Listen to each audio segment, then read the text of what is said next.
Barriers of effective communication यानी प्रभावी संदेशवाहन की बाधाएं। अब संदेशवाहन में क्या क्या बाधाएं उत्पन्न हो सकती हैं, आइए अब हम जानते हैं। जो ये 4 बिंदु देख रहे हैं, इन 4 प्रकार से बाधाएं उत्पन्न होती हैं। पहली दिख रही है भाषा संबंधी, जिसे इंग्लिश में सिमेंटिक बैरियर कहते हैं। दूसरे है मनोवैज्ञानिक अथवा भावनात्मक, इसे हम साइकोलॉजिकल एंड इमोशनल बैरियर कहते हैं। तीसरा है संगठनात्मक बाधाएं, जिसे ऑर्गेनाइजेशनल बैरियर कहते हैं। और चौथा है व्यक्तिगत बाधाएं, यानी हम इसे पर्सनल बैरियर कहते हैं। हम इसे एक एक करके डिटेल में समझेंगे। आइए सबसे पहले शुरू करते हैं हम भाषा संबंधी से, यानी सिमेंटिक बैरियर से। अब इसमें क्या होता है, इसमें प्रॉब्लम आती है अंडरस्टैंडिंग की, यानी समझ की। कहाँ प्रॉब्लम आ रही है? एक व्यक्ति ने दूसरे व्यक्ति को कोई संदेश दिया या कोई बात बताई, लेकिन अगर दूसरा व्यक्ति उस पहले व्यक्ति की बात को उसी तरीके से नहीं समझता जिस तरीके से वो कह रहा है, उस स्थिति में क्या होगा, समझ का फेर हो जाएगा और वहाँ पे ये पहला बैरियर उत्पन्न हो जाएगा। कहने का मतलब है, मान लीजिए कोई अधिकारी अपने अधीनस्थ को आदेश देता है कि आपको ये कार्य इतने दिनों में करना है, या प्रोडक्शन हाउस को बताता है कि आपका बजट बढ़ेगा। लेकिन इस स्थिति में क्या हुआ, प्रोडक्शन डिपार्टमेंट वाले ने क्या सोच लिया कि बजट बढ़ेगा, इसका मतलब ये है कि हमारी सैलरी बढ़ेगी। जबकि वो ये कह रहे थे कि बजट बढ़ेगा तो आपको और मशीनें दी जाएंगी, आपको अच्छे रॉ मटेरियल्स और अवेलेबल कराए जाएंगे। मतलब उस बात को न समझ के उसका दूसरा ही अर्थ निकाल लेना। वहाँ पे सिमेंटिक बैरियर्स आते हैं। सिमेंटिक बैरियर में पहला बैरियर जो होता है वो संदेश की गलत व्याख्या, यानी बैड एक्सप्रेस्ड मैसेजेस। अगर कोई व्यक्ति मान लीजिए बहुत क्रोधित है, उस समय वो क्या कर रहा है, अपने संदेश को प्रवाहित कर रहा है, उस स्थिति में क्या होगा, वह संदेश सही तरीके से प्रवाहित नहीं कर पाएगा। आपने सुना होगा, कई बार कहा जाता है जब व्यक्ति बहुत खुश होता है या बहुत क्रोधित होता है, उस समय क्या है, उसे कोई भी डिसीजन नहीं लेना चाहिए या कोई भी मैसेज किसी व्यक्ति को नहीं देना चाहिए। उस समय उस व्यक्ति को चुप रहना चाहिए, क्योंकि बहुत ज़्यादा खुशी में और बहुत ज़्यादा गुस्से में हमेशा मुख से गलत बात ही निकलती हैं। अब बैडली एक्सप्रेस किया हुआ है तो सामने वाला व्यक्ति उस चीज़ को गलत ही समझेगा ना। तो इस तरीके से पहला बिंदु स्पष्ट होता है। दूसरा बिंदु कहता है कि भिन्न अर्थों वाले चिन्ह अथवा शब्द, सिंबल्स और वर्ड्स विद डिफरेंट मीनिंग्स। आपने कई बार सुना होगा, मान लीजिए मैंने कहा प्राइस, PRIZE, आपने सुन लिया प्राइस, PRICE। प्राइज मतलब होता है, जो मैंने कहा PRIZE, पुरस्कार। आपने सुना PRICE, जिसका मतलब क्या होता है, कीमत। उसी तरह मैं कह रही हूँ प्रिंसिपल, ये सुनने में दोनों एक जैसे हैं। अब मैं प्रिंसिपल वाला प्रिंसिपल कह रही हूँ, जो आपके स्कूल की प्रिंसिपल है उनके बारे में पूछ रही हूँ, या किसी भौतिक विज्ञान या हमारे बिजनेस स्टडीज़ के किसी टॉपिक के प्रिंसिपल में डिस्कशन कर रही हूँ। ये डिफरेंस है, या सिद्धांत जिसे हम प्रिंसिपल कहते हैं। इसके बाद एक वर्ड आता है वैल्यू। वैल्यू कीमत भी हो सकता है, उसके कई और भी अर्थ निकलते हैं। तो कुछ ऐसे शब्द होते हैं जिसके कई अर्थ निकलते हैं। अब उन अर्थों को सही मायने में समझना सबसे बड़ी बात होती है। तीसरी बात आती है इसमें, जो तीसरा बिंदु है वो है त्रुटिपूर्ण अनुवाद। अब अगर मान लीजिए एक टॉप लेवल का मैनेजर जो है या टॉप लेवल मैनेजमेंट जो है कोई नया रूल निकाल रही है, मिडिल लेवल मैनेजमेंट उनको समझ गया क्योंकि उनकी जो भाषा है लगभग सेम है, लेकिन जहाँ लेबर्स की बात आती है वो उस भाषा को समझ पाएंगे? नहीं। वहाँ पे अगर उनकी ही भाषा में सरल रूप में उनको उन चीज़ों के बारे में नहीं समझाया गया तो वो उस बात को नहीं समझ पाएंगे और वह बात गलत तरीके से समझ लेंगे। तो वहाँ पे जो है अनुवाद जो है स्पष्ट रूप से होने चाहिए, त्रुटिपूर्ण नहीं होने चाहिए। उसके बाद आता है अस्पष्ट मान्यता, यानी अनक्लियर्ड एजम्पशंस। मान लीजिए किसी अधिकारी ने समझा कि मेरे अधीनस्थ को इस प्रोजेक्ट के बारे में मालूम है और उसने प्रोजेक्ट की डिटेल्स जो है ऊपर ऊपर से दे दी कि आपको ये करना है, ये करना है, ये करना है, लेकिन उस जो अधीनस्थ है उसको उस प्रोजेक्ट का ना ए पता ना बी पता, तो इस स्थिति में क्या होगा, वहाँ कम्युनिकेशन का ये पहला बैरियर काम आएगा, क्योंकि उस अधीनस्थ को उस प्रोजेक्ट का शुरुआत और अंत पता नहीं, लेकिन जो ओवरऑल जो समरी है वो उसके अधिकारी ने उसको दे दिया। उसने ये पूछा भी नहीं कि आपको पता है ये प्रोजेक्ट आ रहा है, ये प्रोजेक्ट क्या है, इसमें कैसे काम करना है, क्या क्या एक्टिविटीज़ होंगी, किस तरह के डिसीजंस लिए जाएंगे, कौन कौन से मेंबर्स इन्वॉल्व होंगे, कई चीज़ें होती हैं। ये कुछ नहीं बताया, बस इतने समय में इसको कंप्लीट करना है, आप यहाँ चले जाइए, इनसे मिल लीजिए और ये प्रोजेक्ट कंप्लीट कीजिए। तो ये क्या कम्युनिकेशन कंप्लीट हुआ? नहीं।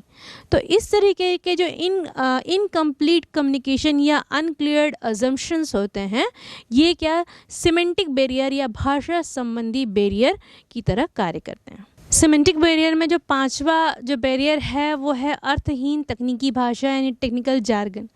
अब जैसे कि मैं आपको बताती हूँ, जैसे अपना सबका अलग अलग प्रोफेशन होता है। डॉक्टर का प्रोफेशन अलग है, ठीक है, वकीलों का अलग है, सीए का अलग है, तो उनके कुछ टेक्निकल टर्म्स होते हैं, वो अपनी भाषा में बात करते हैं। मान लीजिए हमें सामान्य ईचिंग ही हो रही है, इसे ही वह कुछ अपनी ही भाषा में डॉक्टर्स अलग बोलेंगे जो कि आम आदमी नहीं समझ सकता। उस स्थिति में होगा ये कि संदेश का प्रवाह ठीक से नहीं होगा। उसी तरह अगर हम सीए को देखें तो कॉमर्स के स्टूडेंट्स तो उनकी भाषा को जान लेंगे, लेकिन जैसे कैपिटल बोला तो कैपिटल जो शब्द है कॉमर्स के बच्चों के लिए इजीली समझने योग्य है कि यहाँ जो है पैसे की बात हो रही है या किसी रकम की बात हो रही है, लेकिन यहाँ पे अगर सामान्य बच्चे को या साइंस के बच्चे को बात पूछे जाएगी कैपिटल क्या है, तो वो यही समझेगा कि इंडिया के कैपिटल के बारे में पूछ रहे हैं या भारत के राजधानी के बारे में पूछ रहे हैं। तो बच्चों, अर्थहीन तकनीकी भाषा जो बैरियर आती है वो इसी स्थिति में आती है। अब मनोवैज्ञानिक और भावनात्मक बाधाएं क्या होती हैं? जब व्यक्ति मेंटल रूप से रेडी नहीं होता किसी भी बात को सुनने के लिए, समझने के लिए, उस समय क्या आता है, क्या उत्पन्न होती हैं चीज़ें, वहाँ पे इस तरह की बाधाएं उत्पन्न होती हैं। ठीक है, यहाँ में पहली जो बाधा है वह समय से पूर्व आकलन करना या मूल्यांकन करना, प्रीमेच्योर इवोल्यूशन। आपने कई बार देखा होगा कि कई बार ऐसा क्लासरूम में भी होता है, आप लोग मित्र एक दूसरे से बात कर रहे हैं, लेकिन उस व्यक्ति की बात समाप्त नहीं हुई, उससे पहले ही कोई दूसरा व्यक्ति क्या करता है, बीच में टोकता है और उसकी बात को पूरी कर देता है, भले ही वो बात सही हो कि नहीं हो। मान लीजिए इसको हम व्यावसायिक तौर पर देखें, मान लीजिए कोई मैनेजर है, किसी नए चेंज को बता रहा है अपने अधीनस्थों को, उस स्थिति में क्या होगा, वो लोग पहले ही बोल देंगे नहीं नहीं हम ये चेंज एक्सेप्ट नहीं करेंगे, नहीं हमको सुनना ही नहीं है। इस स्थिति में क्या होगा, वो मैनेजर क्या बोलेगा, अरे सुन तो लो भाई, हो सकता है कि इससे आपका फ़ायदा ही हो। तो यहाँ पे जो है प्री मैच्योर इवोल्यूशन या समय से पूर्व मूल्यांकन की बात आती है। उसके बाद आता है ध्यान की कमी यानी लैक ऑफ अटेंशन। किस तरह से ध्यान की कमी होगी, हम कुछ सोच रहे हैं, हम कुछ समझ रहे हैं, उसी समय कोई दूसरा व्यक्ति आके कुछ बोल रहा है, हमने उसकी बात सुनी ही नहीं, हाँ हाँ कर दिया, ठीक है हो जाएगा, और वो चला गया व्यक्ति, और बाद में हमें ख्याल है अरे वो क्या कह रहा था। तो यहाँ पे जो इस तरह का जो सिनेरियो क्रिएट होता है, सीन क्रिएट होता है, वो ध्यान की कमी के कारण होता है। व्यावसायिक तौर पे हम इसे ऐसे उदाहरण से समझ सकते हैं, मान लीजिए कोई आपका अधिकारी जो है वो किसी मीटिंग में व्यस्त है या टेलीफोनिक कॉल पे है, उसी समय आप क्या कर रहे हैं, अपने कार्य की प्रगति बता रहे हैं उसको कि सर ये कार्य यहाँ तक पहुँच गया है, मुझे ये रिसोर्सेस या संसाधनों की आवश्यकता है, इसमें इतना फंड लगेगा, और वो कंटिन्यूसली आपका अधिकारी क्या है, फ़ोन पे लगा हुआ है। तो इस स्थिति में क्या होगा, वो आपकी बातों पर ध्यान अच्छी तरह से नहीं दे पाएगा और बहुत सारी इंपॉर्टेंट चीज़ें वो मिस कर जाएगा। इसके बाद हम तीसरी बात करते हैं, तीसरा बिंदु लेते हैं अविश्वास की स्थिति यानी डिस्ट्रस्ट की स्थिति। अब इसमें क्या होगा, जो कम्युनिकेशन होगा, जब कोई अधिकारी अपने अधीनस्थ पर भरोसा ही नहीं करेगा तो उसको वो सीक्रेट मैसेजेस या इम्पोर्टेंट मैसेजेस नहीं बताएगा। वो केवल अपने तरीके से उनसे कार्य करेगा, उसके पीछे जो मेन मोटो है, जो मेन मुद्दा है, वो क्यों हो रहा है, कैसे होगा, एक्चुअली क्या करना है, वो इन चीज़ों की जानकारी उनको नहीं देगा। तो यहाँ पे होता है मनोवैज्ञानिक और भावनात्मक बाधाएं। उसके बाद आती है बाधाएं संगठनात्मक बैरियर, जो ऑर्गेनाइजेशनल लेवल्स पे जो पॉलिसीज़ को लेकर के, रूल्स एंड रेगुलेशंस को लेकर के जो भी समस्याएं आती हैं कम्युनिकेशन के प्रवाह में या संदेश के प्रवाह में, यहाँ पे उत्पन्न होती हैं संगठनात्मक बाधाएं। तो पहली जो है संगठनात्मक बाधा है संगठनात्मक नीतियाँ। मान लीजिए कोई ऐसी नीति बनाई जा सकी जो कि ओवरऑल लेवल पे उसको प्रतिपादित करना या उसको फॉलो करना मुश्किल है, या उसका प्रॉपर कम्युनिकेट करना मुश्किल है, तो वहाँ पे संगठनात्मक नीतियाँ एक बाधा की तरह उत्पन्न हो जाएंगी। दूसरा बिंदु कहता है नियम एवं अधिनियम। जैसे कि नीतियों का मैंने बताया, वैसे ही नियम एवं अधिनियम को आप समझ सकते हैं। तीसरा बिंदु कहता है संगठनात्मक ढांचे की जटिलता, यानी कॉम्प्लेक्सिटी इन ऑर्गेनाइजेशनल स्ट्रक्चर। जैसे कि आप जानते हैं ऑर्गेनाइजेशनल स्ट्रक्चर, मैंने पहले भी बताया है कि जो एक ऑर्गेनाइजेशन होता है वो कई लेवल्स पे डिस्ट्रीब्यूट होता है या बटा होता है, उसके बाद वो कई डिपार्टमेंट्स में बटा होता है, उसके बाद वो कई सब डिपार्टमेंट्स में, मैंने लेवल्स कहा, डिपार्टमेंट्स यानी विभागों में बटा होता है, और सब डिपार्टमेंट्स यानी सह विभागों में बटा होता है। तब इतनी सारे विभागों के बीच किसी सूचना का प्रवाह होना मुश्किल हो जाता है, क्योंकि कई बार ऐसा होता है कि वहाँ अर्थ जब तक सूचना पहुँचती है तब तक वो कार्य समाप्त हो जाता है या उसका अर्थ ही बदल जाता है। फिर चौथा बिंदु कहता है संगठनात्मक सुविधाएं, यानी ऑर्गेनाइजेशनल फैसिलिटीज़। संगठनात्मक सुविधाएं क्या होती हैं? जैसे जो संगठन रिच हैं या उनके पास अच्छा फंड है, वो सारे रिसोर्सेज जो काम के लिए ज़रूरी हैं उनको इकट्ठा करके रख सकते हैं। जैसे कि हो गया लैपटॉप हो गया, उसके बाद प्रिंटर्स हो गए, स्कैनर हो गया, आजकल के ऑफिस में ये सब रिक्वायरमेंट है, और उसके बाद लैंडलाइन फ़ोन हो गए, और पेपर हो गया, और भी कई ऐसे मटेरियल्स लगते हैं जो उनको रोज़मर्रा में काम आते हैं। लेकिन जिन ऑर्गेनाइजेशंस या संगठन के पास इन चीज़ों की कमी है वो क्या करें? उनके लिए तो समस्या उत्पन्न हो जाएगी। वहाँ पे ये बाधाएं सामने आती हैं। इसके बाद आती है पद यानी स्टेटस। क्या होता है, जो अधिकारी होता है और अधीनस्थ होता है, उन दोनों के बीच अपने पद को लेकर के क्या आ जाती है, एक भावना या एक दीवार खड़ी हो जाती है कि वो तो अधिकारी हैं, उनसे कैसे बात करेंगे, सुनते ही नहीं, उनको अपने किसका घमंड है, अपने पद का घमंड है। तो यहाँ वो वाली बात सामने आती है। तो बच्चों इस तरीके से हमने क्या किया, संगठनात्मक बाधाओं को डिटेल में जाना। आइए अब हम इसकी अंतिम बाधा की ओर चलते हैं, जिसे हम व्यक्तिगत बाधाएं कहते हैं, जो कि अधीनस्थ और अधिकारी दोनों के बीच में उत्पन्न होती हैं, दोनों के कारण ही उत्पन्न होती हैं। इसमें पहली जो बाधा होती है वो उच्च अधिकारियों से संबंधित बाधाएं होती हैं, और जो दूसरी बाधा होती हैं वो अधीनस्थों से संबंधित बाधाएं होती हैं। आइए हम इन दोनों बाधाओं को एक एक करके समझते हैं। अब अगर हम उच्च अधिकारियों से संबंधित बाधाओं को देखें तो उसमें जो पहला बिंदु आता है वो पद की चुनौती का भय, यानी fear of challenge of authority. यदि कोई अधिकारी है, उसे अपने पद की लालसा है, क्योंकि हर व्यक्ति को आगे बढ़ना है, प्रमोशंस चाहिए, पद चाहिए, पैसा चाहिए, सब कुछ चाहिए। अब इस स्थिति में वो क्या करेगा, अपनी कमियों को छुपाएगा, अपनी गलतियों को छुपाएगा, बहुत सारी ऐसी चीज़ों को छुपाएगा जिससे कि उसके पद पर क्या हो सकता है, प्रॉब्लम क्रिएट हो सकती है। तो यहाँ पे वो चीज़ें सामने आती। दूसरे बिंदु कहता है कि अधीनस्थों में विश्वास की कमी, lack of confidence in subordinates. अब अगर अधिकारी को अपने अधीनस्थों के साथ क्या है, कॉन्फिडेंस ही नहीं है कि वो ये काम कर पाएंगे, उन पर वो विश्वास ही नहीं रखता है कि वह मेरे द्वारा दिए गए काम को अच्छे से कर पाएंगे या किसी बात को सीक्रेट रख पाएंगे, वहाँ पर भी ये वाला बैरियर या बाधा उत्पन्न होती है। उसके बाद मैंने जैसे दूसरा बताया कि अधीनस्थों से संबंधित बाधाएं, उसमें भी बाधाएं आती हैं। पहली बाधा आती है विचार विनिमय की अनिच्छा, अनविलिंगनेस ऑफ कम्युनिकेशन। क्या होता है, इसमें क्या स्थिति उत्पन्न होगी, अधिकारी से कौन बात करेगा, वो मेरी बात सुनेंगे कि नहीं सुनेंगे, और मेरी बात का कुछ अलग मतलब निकल गया तो हो सकता है मेरी नौकरी चली जाए। एक काम करते हैं, हम उनसे चर्चा ही नहीं करते, लोअर लेवल के लोग अपर लेवल से के बारे में ऐसा सोचेंगे और इस तरह की एक्टिविटीज़ परफॉर्म करेंगे। लेकिन बहुत ज़रूरी होने पर क्या कर सकते हैं, चलो इस मुद्दे को सामने रख देते हैं, लेकिन कुछ पॉइंट ना उनसे छुपा देंगे जिससे कि हमारी नौकरी भी नहीं जाएगी और मुद्दा भी सामने आ जाएगा। इस तरह की बातें होती हैं। तो ये इस तरह की बाधाओं के बारे में हमने इस बिंदु पर चर्चा की।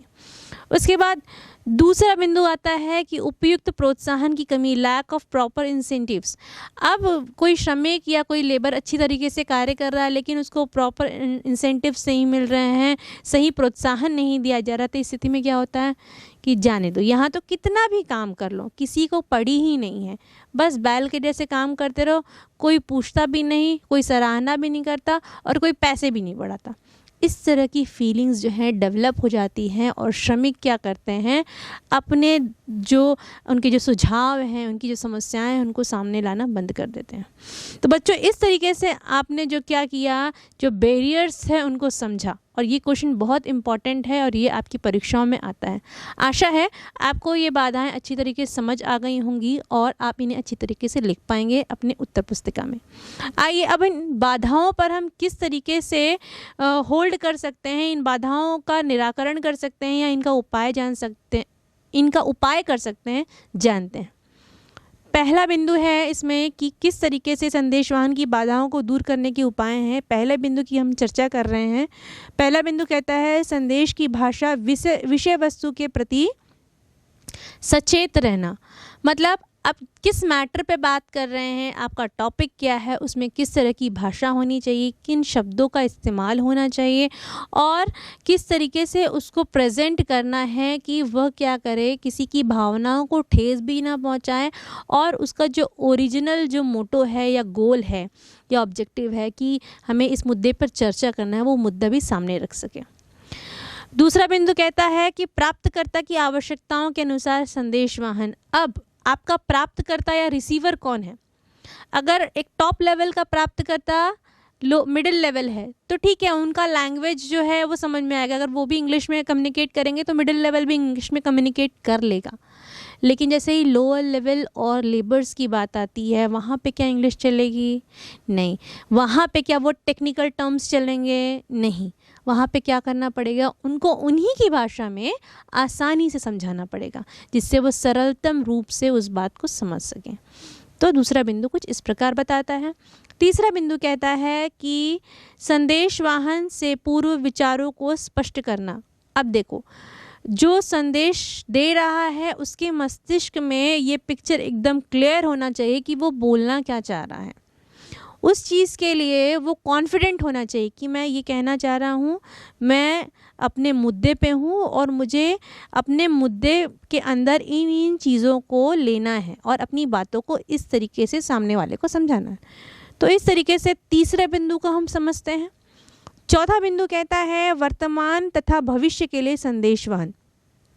अब चूंकि सारे जो संदेश का वाहन होता है वो वर्तमान स्थिति के लिए या जो भी वायदे किए हैं उनको पूरा करने के लिए किए जाते हैं, लेकिन किसी भी अच्छे मैनेजर को या प्रबंधक को ये नहीं बोलना चाहिए कि अल्टीमेटली हम फ्यूचर में गोल्स जो हैं, डिसाइडेड गोल्स हैं कंपनी के या फर्म के उपक्रम के जो उद्देश्य हैं उसको प्राप्त करने के लिए ही हम ये कार्य कर रहे हैं। तो उनको ध्यान में रखते हुए भी संदेश का प्रवाह होना चाहिए। उसके बाद अगला बिंदु कहता है कि उपयुक्त प्रतिपुष्टि सुनिश्चित करना, यानी प्रॉपर फीडबैक लेना। क्या समस्याएं हैं, समस्याएं किस लेवल पर हैं, काम कैसे चल रहा है, उसकी गति क्या है, कौन कौन सी चीज़ें रिक्वायर्ड है, कौन से संसाधन चाहिए, ये सारी चीज़ें फीडबैक के अंदर आती हैं। अगर कोई समस्या है, कोई समस्या का निराकरण नहीं हो रहा है तो किस लेवल पे नहीं हो रहा है, ये सारी चीज़ें इस बिंदु से स्पष्ट होती हैं। इसके बाद आता है एक अच्छा श्रोता बनना। एक अच्छे मैनेजर को एक अच्छा वक्ता होने से पहले उसे एक अच्छा श्रोता होना ज़रूरी है, क्योंकि जब तक वो अपने श्रमिकों की या अपने लोअर लेवल मैनेजर्स की बात नहीं सुनेगा, उनकी समस्याओं को नहीं सुनेगा, उनके सुझावों को नहीं सुनेगा, वो एक अच्छा मैनेजर नहीं हो सकता। क्योंकि वो बिना सुने ही अगर कोई डिसीज़न ले लेता है तो हो सकता है कि पॉसिबिलिटी ये है कि उसके फर्म को वहाँ पे क्या नुकसान झेलना पड़े। तो एक अच्छा श्रोता होना भी बहुत ज़रूरी है। इसके बाद आता है संदेश की समानता। जो भी नीतियाँ बनाए गए हैं, निर्देश दिए गए हैं, कार्यक्रम आयोजित किए गए हैं, जिस तरीके से भी संदेश का प्रवाह हो रहा है उसमें समानता होनी चाहिए। और यह संदेश जो है वो लेवल टू लेवल और एम्प्लॉय टू एम्प्लॉय, कर्मचारी से हर कर्मचारी के लिए एक जैसे होने चाहिए। इसके बाद अंतिम बिंदु जो आता है वह है संदेश वाहन की समीक्षा यानी फॉलोअप करना। संदेश दे दिया लेकिन हमें पता ही नहीं कि उसे समझ में आया कि नहीं, तो उसे कंफर्म करना कि भाई आपको हमारी बात समझ में आई, क्या नहीं आई। अगर कुछ नहीं आई है तो बता दीजिए। तो इसे हम संदेश वाहन की समीक्षा के अंतर्गत समझते हैं। बच्चों, इस तरीके से हमने डायरेक्शन चैप्टर को कंप्लीट किया है। आशा करती हूँ आपको ये चैप्टर अच्छी तरीके से समझ में आया होगा।